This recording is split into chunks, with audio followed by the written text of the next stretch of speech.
He's like my dad in a lot of ways. Once he and I got together, I knew that the combination was going to be magical. We've had an unbelievable chemistry. Really? Sitting next to me right now is the best singer in the world. This is not a drill. Clive Davis is dead. Right now, everybody line up, oldest to youngest. What happened? Get the biopics out now. He cannot hurt you anymore. He has no power over you. What if the biggest secret behind Whitney Houston's final days had been hiding in plain sight all along? For years, the mysterious note Whitney Houston quietly slipped to Brandy right in front of Clive has left everyone asking the same chilling question.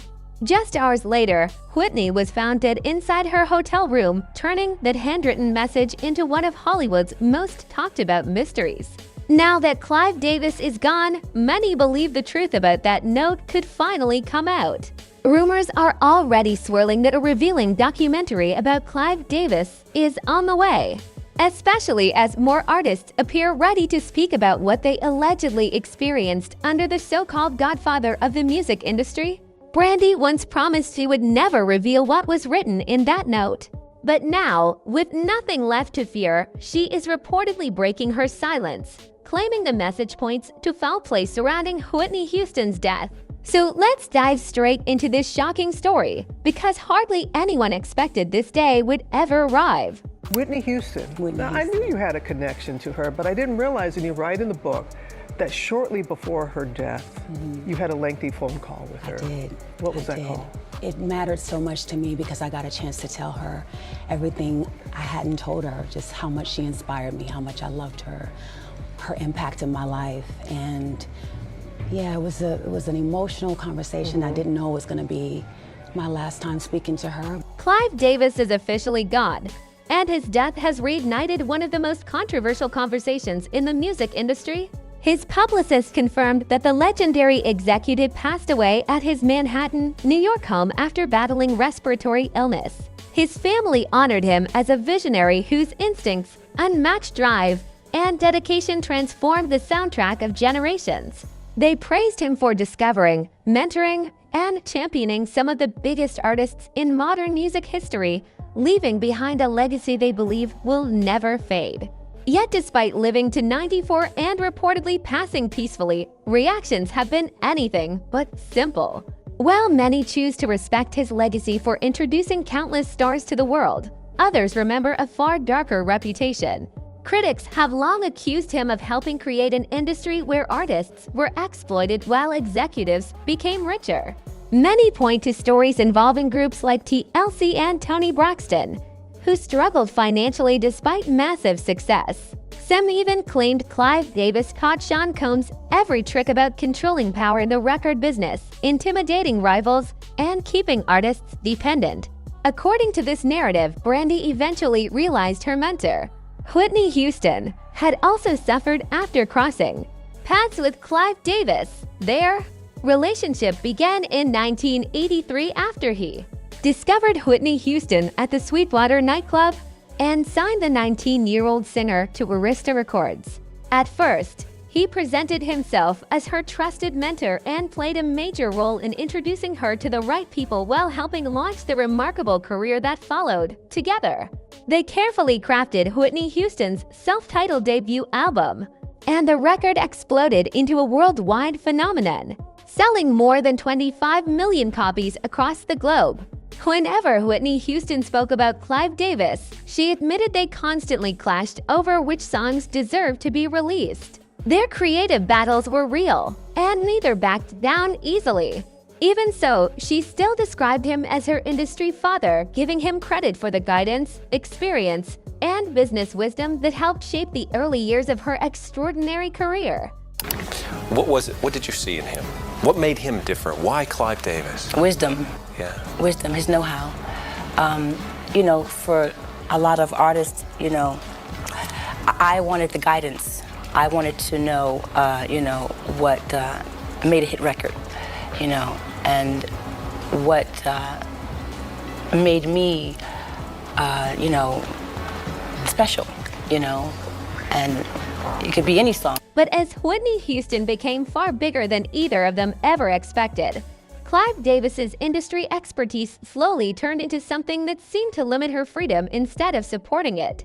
Rather than helping her grow into the artist she wanted to become, their relationship reportedly became increasingly strained. By 2012, the bond they once shared had almost completely disappeared.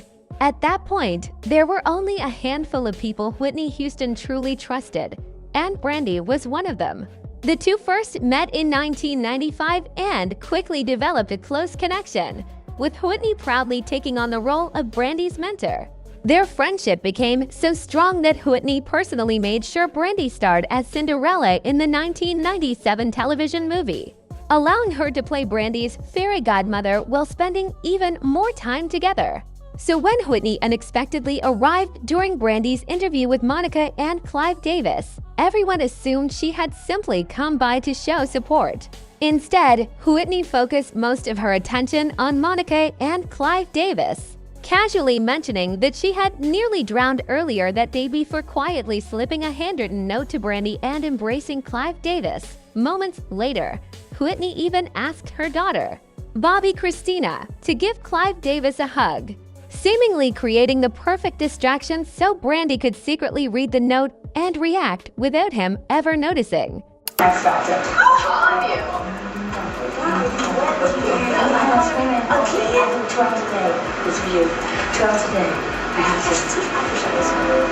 I'm just saying love it because I can't. I love it. Paying tribute. It's my dad, right here. It's my dad. I'll see you later. I'll see you later. Mom, come see her. Come say hi to. Come say hi to your godfather. Come say hi to your goddad. After the interview wrapped up, Brandy spent nearly 3 hours on the phone with Whitney Houston. Then, just 2 days later, the legendary singer was gone. That heartbreaking timeline made Brandy one of the very last people to ever speak with Whitney Houston, leaving the internet obsessed with one question: what was so important that Whitney rushed to the set that day? Brandy repeatedly insisted she would never reveal the contents of the mysterious note. The only thing she admitted was that Whitney Houston promised she was going to recover, only to pass away shortly afterward. But after hearing that Clive Davis had died, Brandy reportedly began looking at everything differently. According to this narrative, what truly kept her silent all these years was fear. She allegedly believed that speaking out could bring the same consequences Whitney Houston supposedly faced once she was no longer willing to go along with Clive Davis.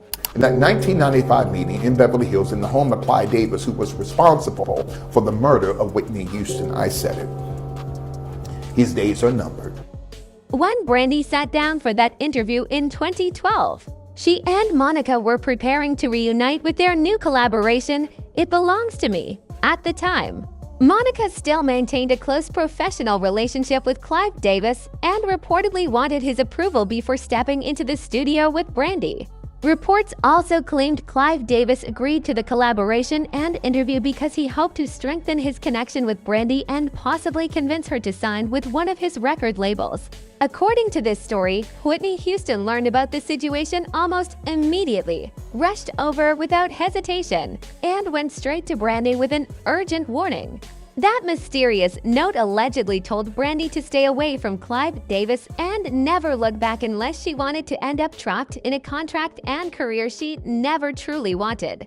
The narrative also claims that when Whitney Houston first signed with Arista Records, Clive Davis carefully surrounded her with staff members he had personally chosen.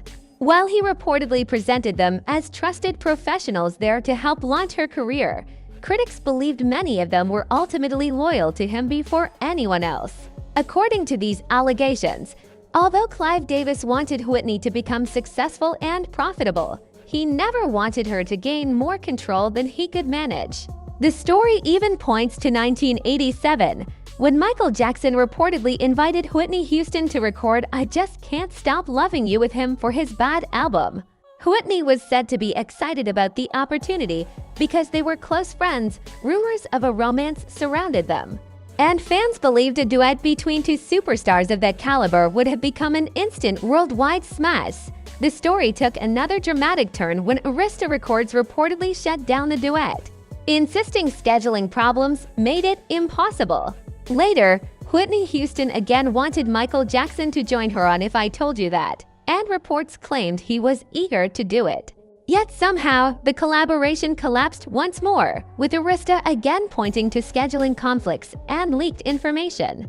According to this narrative, Whitney Houston believed those explanations were only excuses. She reportedly felt both collaborations were intentionally blocked because working alongside Michael Jackson could have inspired her to demand greater control over her music and career.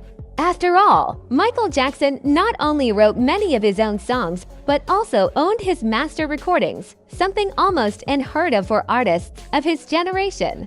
Whitney Houston, however, reportedly never enjoyed that same level of freedom or financial control. Instead of supporting what many believed would have been an unforgettable musical partnership, the story claims Clive Davis redirected Whitney to Detroit to record a duet with Aretha Franklin, a move critics believed benefited Arista Records while keeping Whitney firmly under the label's influence. Even so, Whitney reportedly continued pushing for greater ownership of both her music and earnings. Those efforts eventually led to her historic $100 million contract in 2001, a deal the label proudly celebrated. Reports claimed she received $40 million upfront, while the remaining payments depended on future album success. However, sources later alleged the company expected Whitney would never fully meet those requirements, allowing them to avoid paying the complete amount. The narrative also claims the label gradually reduced promotion for her albums, blaming digital piracy while allegedly allowing one of its biggest stars to struggle, leaving her trapped inside the contract. By the time Whitney Houston realized what was happening and tried to fight back, reports claimed she owed nearly $20 million, and her career had slowed so dramatically that recovering financially became almost impossible. At the same time, years of substance abuse had reportedly damaged her lungs, weakening the once powerful voice that made her a global icon. According to these allegations, she eventually became more valuable to the label after death than during her lifetime because her contract allegedly included a death clause allowing the company to recover advances and end its obligations. Supporters of this theory also question why Clive Davis continued hosting his party at the same hotel on the very night Whitney Houston died, despite often describing her as someone he loved like a daughter. Well, you're a very small minority, because if you knew Whitney better, you knew she was not there to perform. Yeah. This was her favorite night of the year. She came out every year. This party was so part of her. So you're saying that she so would've... that the family, we spoke to representatives of Pat, who was a manager, and Gary, who was her brother. Her body was still upstairs. But we dedicated the evening. Whitney would have wanted this party to go on any more than the Grammys should stop. According to this narrative, Whitney Houston believed danger was closing in after surviving what was described as an earlier drowning incident, making her determined to ensure at least one trusted person knew what had really happened if she never got the chance to tell her own story.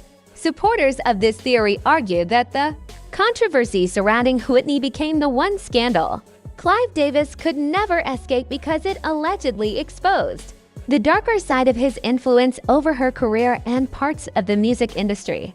Now, with Brandy reportedly sharing Whitney's story, critics are once again pointing fingers at Clive Davis and questioning the legacy he left behind. Some have gone as far as calling him a predator within the music business, accusing him of taking advantage of Whitney Houston and other artists while profiting from their success. They claim many performers lost ownership of their master recordings and struggled financially despite building hugely successful careers. According to these accusations, Clive Davis enriched himself while only a small number of artists truly benefited under his leadership. His critics argue he helped create hit records but failed to build a healthier culture within the industry, claiming exploitation became part of the system. They also believe Whitney Houston gave him years of loyalty and trust, only to feel abandoned and controlled when she needed support the most. Throughout her career, they argue, she constantly faced limits on how much freedom she could actually have. So after hearing all of these claims, what's your take on the story? Share your thoughts in the comments below. And if you enjoyed this breakdown, don't forget to like, subscribe, and turn on notifications so you never miss the next big celebrity bombshell.